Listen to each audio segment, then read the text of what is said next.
السلام علیکم dear viewers, ہمارا آج کا ٹاپک ہے جھاڑو کو کھڑا کرنا۔ عام طور پر بزرگ بوڑھے بوڑھیاں یہ کہتے ہوئے سنے جاتے ہیں کہ جھاڑو کو دیوار کے ساتھ یا ویسے سیدھا کھڑا نہیں کرنا چاہیے، بلکہ جھاڑو کو لٹا کر رکھنا چاہیے۔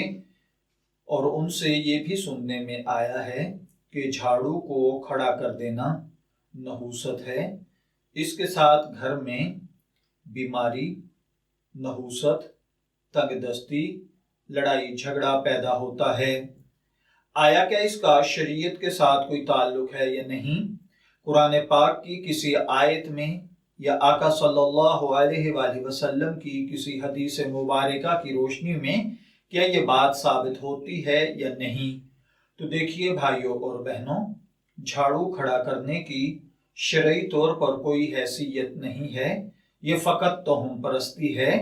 ہم لوگوں نے ہندوستان میں ہندوؤں کے ساتھ بہت زیادہ وقت گزارا ہے، اور یہ ان کی توہم پرستیاں ہیں، یہ ان کی نحوستیں ہیں جو ہمارے ساتھ چل رہی ہیں۔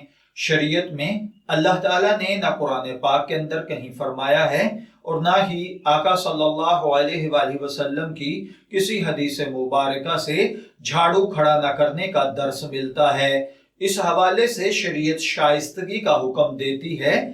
میں دعا گو ہوں کہ اللہ تعالیٰ ہمیں ایسی توہم پرستیوں سے بچنے کی توفیق عطا فرمائے۔ شبیر احمد کو اجازت دیجیے، پھر حاضر ہوں گے کسی نئے ٹاپک کے ساتھ۔ تب تک کے لیے اللہ حافظ۔